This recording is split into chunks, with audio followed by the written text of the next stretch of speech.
6 फरवरी 2025 प्रातः मुरली। ओम शांति। बाप दादा मधुबन।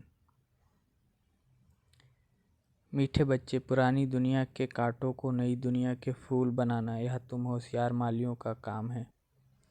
प्रश्न, संगम युग पर तुम बच्चे कौन सी श्रेष्ठ तकदीर बनाते हो? उत्तर, कांटों से खुशबूदार फूल बनना यह है सबसे श्रेष्ठ तकदीर। अगर एक भी कोई विकार है तो कांटा है। जब कांटे से फूल बनो तब सतो प्रधान देवी देवता बनो। तुम बच्चे अभी 21 पीढ़ी के लिए अपनी सूर्यवंशी तकदीर बनाने आए हो। गीत है तकदीर जगा कर आई हूँ। ओम शांति। गीत बच्चों ने सुना है, यह तो कॉमन गीत है क्योंकि तुम हो माली, बाप है बागवान। अब मालियों को कांटों से फूल बनाना है। यह अक्षर बहुत क्लियर है। भक्त आए हैं भगवान के पास, यह सब भक्तियाँ हैं ना। अब ज्ञान की पढ़ाई पढ़ने बाप के पास आए हैं। इस राजयोग की पढ़ाई से ही नई दुनिया के मालिक बनते हो। तो भक्तियाँ कहती हैं हम तकदीर बनाकर आए हैं, नई दुनिया दिल में सजा कर आए हैं। बाबा भी रोज़ कहते हैं कि स्वीट होम और स्वीट राजाई को याद करो, आत्मा को याद करना है। हर एक सेंटर पर कांटों से फूल बन रहे हैं। फूलों में भी नंबरवार होते हैं ना। शिव के ऊपर फूल चढ़ते कोई कैसा फूल चढ़ते, शिव के ऊपर फूल चढ़ाते कोई कैसा फूल चढ़ाते, कोई कैसा। गुलाब के फूल और अक के फूल में रात दिन का फ़र्क है। यह भी बगीचा है। कोई मोतियों के फूल हैं, कोई चंपा के, कोई रतन ज्योत हैं, कोई अक के भी हैं। बच्चे जानते हैं इस समय सभी कांटे, यह दुनिया ही कांटों का जंगल है। इनको बनाना है नई दुनिया के फूल। इस पुरानी दुनिया में है कांटे। तो गीत में भी कहते हैं हम बाप के पास आए हैं पुरानी दुनिया के कांटे से नई दुनिया का फूल बनने। जो बाप नई दुनिया स्थापन कर रहे हैं, कांटे से फूल अर्थात देवी देवता बनना है। गीत का अर्थ कितना सहज है। हम आए हैं तकदीर जगाने नई दुनिया के लिए। नई दुनिया है सतयुग। कोई की सतो प्रधान तकदीर है, कोई की रजो तमो है। कोई सूर्यवंशी राजा बनते हैं, कोई प्रजा बनते हैं, कोई प्रजा के भी नौकर चाकर बनते हैं।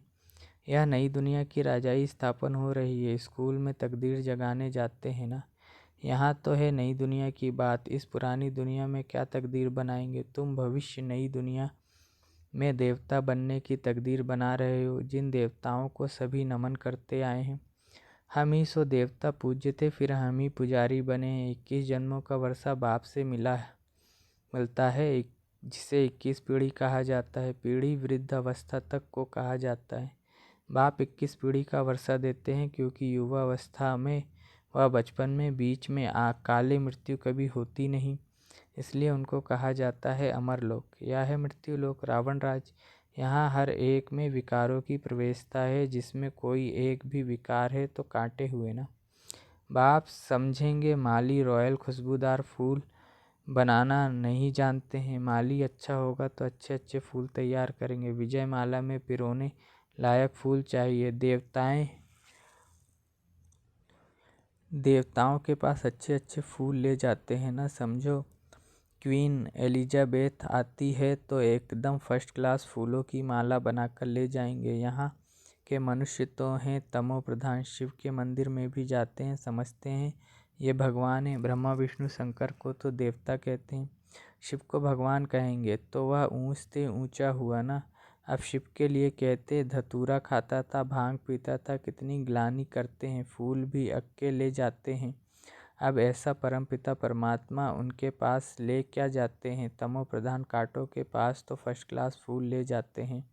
और शिव के मंदिर में क्या ले जाते? दूध भी कैसा चढ़ाते हैं? 5% दूध, बाकी 90% पानी। भगवान के पास दूध कैसा चढ़ाना चाहिए जानते तो कुछ भी नहीं। अब तुम अच्छी रीति जानते हो, तुम्हारे में भी नंबरवार हैं। जो अच्छा जानते हैं उनको सेंटर का हेड बनाया जाता है। सब तो एक जैसे नहीं होते। भल पढ़ाई एक ही है, मनुष्य से देवता बनने की ही एम ऑब्जेक्ट है, परंतु टीचर तो नंबरवार है ना। विजय माला में आने का मुख्य आधार है पढ़ाई। पढ़ाई तो एक ही होती है, उसमें पास तो नंबरवार होते हैं ना। सारा मदार पढ़ाई पर है। कोई तो विजय माला के 8 दाने में आते हैं, कोई 108 में, कोई 16,108 में। सिजरा बनाते हैं ना, जैसे झाड़ का भी सिजरा निकलता है। पहले पहले एक पत्ता, दो पत्ते, फिर बढ़ते जाते हैं। यह भी झाड़ है, बिरादरी होती है, जैसे कृपलानी बिरादरी आदि आदि। वह सब हैं हद की बिरादरियाँ, यह है बेहद की बिरादरी। इनका पहले पहले कौन है? प्रजापिता ब्रह्मा, उनको कहेंगे ग्रेट ग्रेट ग्रैंडफादर, परंतु यह किसको पता नहीं है। मनुष्य मात्र जरा भी नहीं जानते कि सृष्टि का रचयिता कौन है। बिल्कुल अहिल्या जैसे पत्थर बुद्धि हैं, ऐसे जब बन जाते हैं तभी बाप आते हैं। तुम यहाँ आए हो अहिल्या बुद्धि से पारस बुद्धि बनने, तो नॉलेज भी धारण करनी चाहिए ना। बाप को पहचानना चाहिए और पढ़ाई का ख्याल करना चाहिए।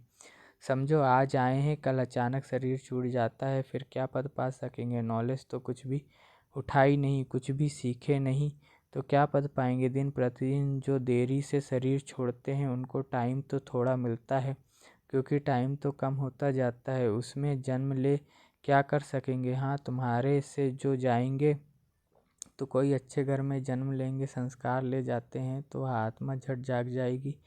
शिव बाबा को याद करने लगे कि संस्कार ही नहीं पड़े हुए होंगे तो कुछ भी नहीं होगा। इसको बहुत महीनता से समझना होता है। माली अच्छे अच्छे फूलों को ले आते हैं तो उनकी महिमा भी गाई जाती है। फूल बनाना तो माली का काम है ना। ऐसे बहुत बच्चे हैं जिनको बाप को याद करना आता ही नहीं है। तकदीर के ऊपर है ना, तकदीर में नहीं है तो कुछ भी समझते नहीं। तकदीरवान बच्चे तो बाप को यथार्थ रीति पहचान कर उन्हें पूरी रीति याद करेंगे। बाप के साथ साथ नई दुनिया को भी याद करते रहेंगे। गीत में भी कहते हैं ना, हम नई दुनिया के लिए नई तकदीर बनाने के लिए आए हैं। 21 जन्म लिए बाप से राज्य भाग लेना है। इस नशे और खुशी में रहें तो ऐसे ऐसे गीत का अर्थ इशारे से समझ जाएं। स्कूल में भी कोई की तकदीर में नहीं होता तो फेल हो पड़ते हैं। यह तो बहुत बड़ा इम्तहान है। भगवान खुद बैठ पढ़ाते हैं। यह नॉलेज सभी धर्म वालों के लिए है। बाप कहते हैं अपने को आत्मा समझ मुझ बाप को याद करो। तुम जानते हो किसी भी देहधारी मनुष्य को भगवान कह नहीं सकते। ब्रह्मा विष्णु शंकर को भी भगवान नहीं कहेंगे, वह भी सूक्ष्म वतनवासी देवताएं हैं। यहाँ है मनुष्य, यहाँ देवताएं नहीं है, यह है मनुष्य लोक। यह लक्ष्मी नारायण आदि देवी गुण वाले मनुष्य जिसको डिटीज में कहा जाता है। सतयुग में सभी देवी देवता हैं, सूक्ष्म वतन में है ही ब्रह्मा विष्णु शंकर। गाते भी हैं ब्रह्मा देवताय नमः, विष्णु देवताय नमः, फिर कहेंगे शिव परमात्माय नमः। शिव को देवता नहीं कहेंगे और मनुष्य को फिर भगवान नहीं कह सकते। 3 फ्लोर है ना, हम हैं 3rd फ्लोर पर। सतयुग के जो देवी गुण वाले मनुष्य हैं वही फिर आसुरी गुण वाले बन जाते हैं। माया का ग्रहण लगने से काले हो जाते हैं, जैसे चंद्रमा को भी ग्रहण लगता है ना। वह है हद की बातें, यह है बेहद की बात। बेहद का दिन और बेहद की रात है। गाते भी हैं ब्रह्मा का दिन और ब्रह्मा की रात।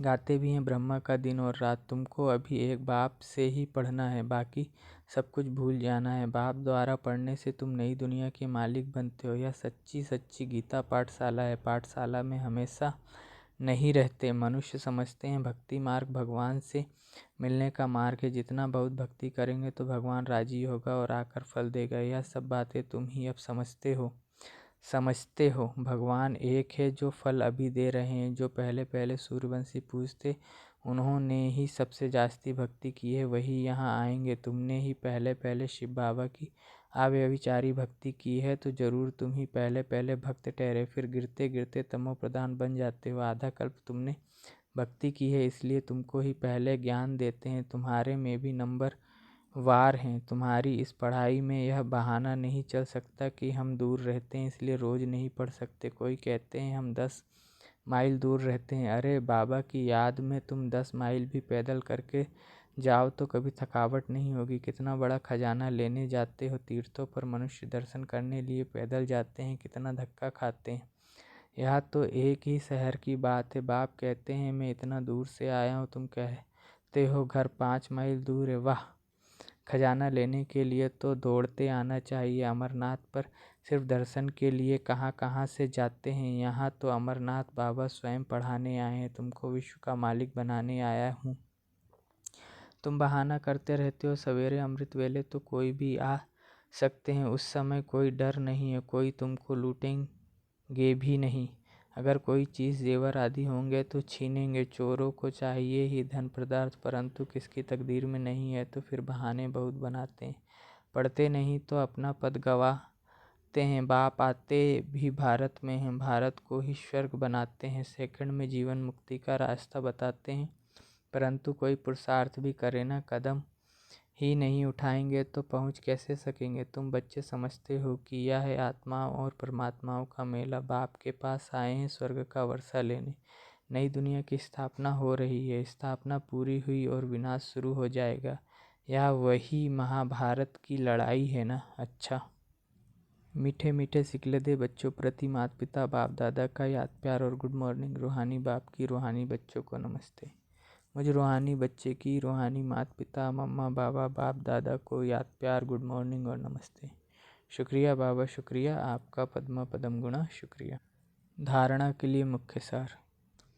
पहला है, बाप जो ज्ञान का खजाना दे रहे हैं उसको लेने के लिए दौड़ दौड़ कर आना है।